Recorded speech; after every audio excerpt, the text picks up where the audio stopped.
Good afternoon, friends. Today we discuss about the next topic of our first unit, and that is Slater rule, effective nuclear charge and shielding constant. Generally, Slater rule is asked in your examination for 2.5 marks or one problem. इसके ऊपर आपको एक problem पूछा जाएगा जो आपको calculate करना है कि how you calculate the effective nuclear charge of that particular element के जो वैलेंस इलेक्ट्रॉन है उसका इफेक्टिव न्यूक्लियर चार्ज, साथ ही साथ में शील्डिंग कांस्टेंट आप कैसा कैलकुलेट करेंगे। आपको एक एग्जांपल दिया रहेगा और आपको उस एग्जांपल का इफेक्टिव न्यूक्लियर चार्ज और शील्डिंग कांस्टेंट आपको निकालना है।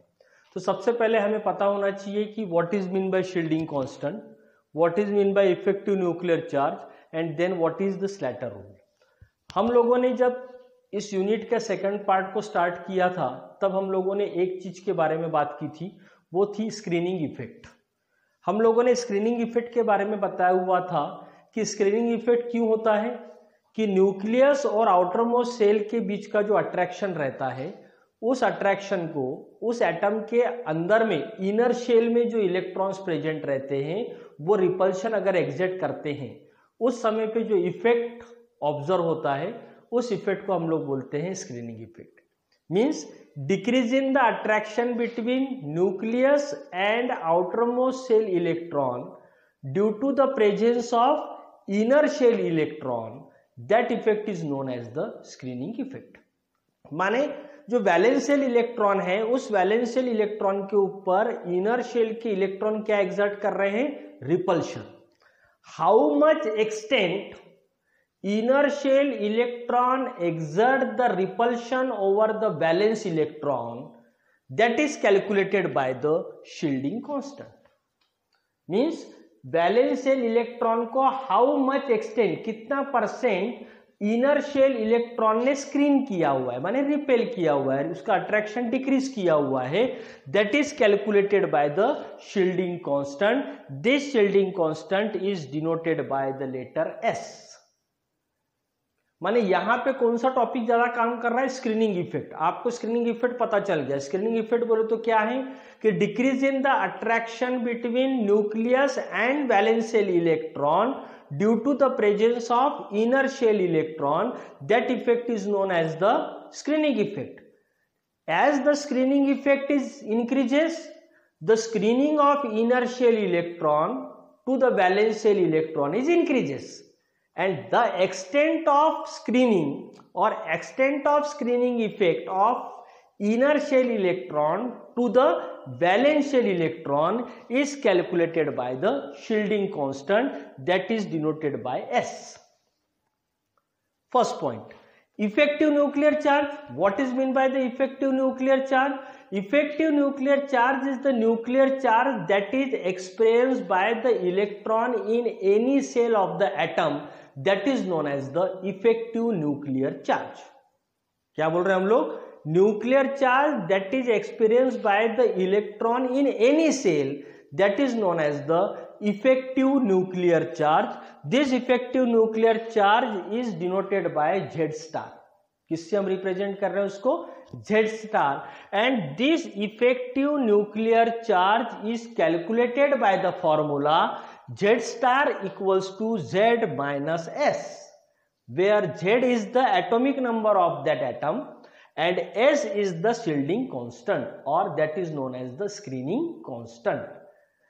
Now this effective nuclear charge को कैलकुलेट करने के लिए हमें पता होना चाहिए जो rule, that rule is known as the Slater rule. अगर हमें एक आधे इसका इफेक्टिव न्यूक्लियर चार्ज अगर हमको कैलकुलेट करना है तो हमें शील्डिंग कांस्टेंट पता होना चाहिए, और इस शील्डिंग कांस्टेंट को कैलकुलेट करने के लिए हमें स्लैटर रूल का पता होना जरूरी है। तो ये चीज आज हमारे क्लास में है।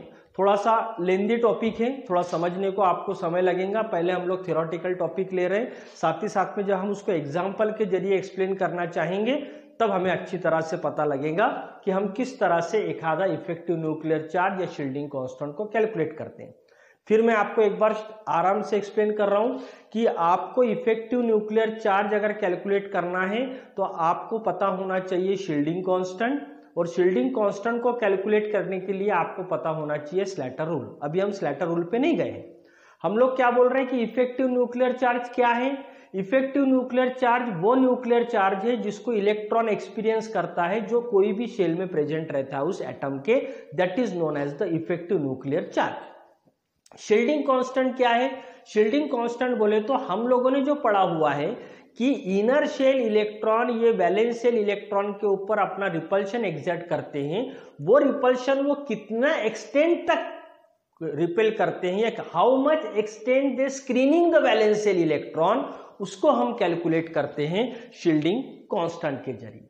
अब इफेक्टिव न्यूक्लियर चार्ज जो है उसको हम दिखाते हैं जेड स्टार से, शील्डिंग कांस्टेंट को हम दिखाते हैं एस से। अगर आपको इफेक्टिव न्यूक्लियर चार्ज कैलकुलेट करने को एग्जाम में पूछा गया है तो आपका फॉर्मूला रहेगा Z star is equal to Z minus S, where Z is the atomic number of that atom, S is the shielding constant.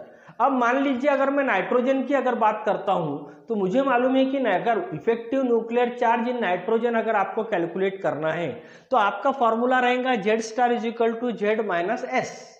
उसमें से आपको जेड बोले तो एटॉमिक नंबर नाइट्रोजन का मालूम है 7, लेकिन आपको शील्डिंग कांस्टेंट नहीं पता है। आपको सबसे पहले क्या कैलकुलेट करना पड़ेगा कि किया जाए, मैंने सबसे पहले एक बार अगर आपका एस कैलकुलेट हो गया तो आप यहां पे एस की वैल्यू डालेंगे, आपके पास में एटॉमिक नंबर तैयार है, आप उसके ऊपर से इफेक्टिव न्यूक्लियर चार्ज कैलकुलेट कर सकते हैं। अब इफेक्टिव न्यूक्लियर चार्ज कैलकुलेट करने के लिए हमें शील्डिंग कांस्टेंट पता होना चाहिए, और शील्डिंग कांस्टेंट को कैलकुलेट करने के लिए हमें जिस रूल का पता होना चाहिए स्लैटर रूल। स्लैटर रूल, अब स्लैटर ने जो 2 रूल बनाए हैं, वो एक बनाया हुआ है कि if the valence electron is present on NS-NP group. ध्यान में रखिए कि स्लैटर ने 2 रूल बनाए हैं। पहला रूल क्या बताया हुआ है कि if the valence electron is present on NS-NP group at that time you have to calculate the shielding constant. उसके लिए कुछ रूल उसने बताए हुए हैं कि if the electron is present in ND और NF ग्रुप, कौन से ग्रुप में? ND और NF ग्रुप। अगर इस तरह से आपके इलेक्ट्रॉन अगर प्रेजेंट रहते हैं, फॉर एग्जांपल अगर मैं एक नाइट्रोजन का एग्जांपल लेता हूं तो यहां पे है इसका electronic configuration 1s2 2s2 2p3, 1s2 2s2 2p3। यहां का balance electron means last electron, last electron आपको ध्यान में रखना है। तो यहां का लास्ट इलेक्ट्रॉन कहां प्रेजेंट है? p में प्रेजेंट है, माने आपका ये हो गया NS-NP ग्रुप। मान लीजिए आपका एक आधा इलेक्ट्रॉनिक कॉन्फ़िगरेशन है और उसमें आपका लास्ट इलेक्ट्रॉन समझो d ऑर्बिटल में अगर जा रहा है तो हम उसको बोलेंगे ND ग्रुप। अगर वही आपका एक आधा लास्ट बैलेंस शेल इलेक्ट्रॉन अगर आपका प्रेजेंट है f ऑर्बिटल में तो हम उसको बोलेंगे NF ग्रुप। तो स्लैटर रूल ने अपने जो रूल बनाए हैं वो 2 अलग कर दिए कि अगर आपका आखिरी का बैलेंस इलेक्ट्रॉन अगर NS-NP ग्रुप में प्रेजेंट रहता है तो स्लैटर ने कुछ रूल बताए हुए हैं, हमको उस रूल को फॉलो करना है। और अगर आपका लास्ट बैलेंस इलेक्ट्रॉन ND या NF में प्रेजेंट रहता है तो आपको दूसरा रूल फॉलो करना है। तो आपको जब एग्जाम में पूछा जाता है तो एग्जाम में जनरली आपको पूछा जाएगा calculate the effective nuclear charge in nitrogen where the valence electron are present in NS-NP group. अब NS-NP ग्रुप आया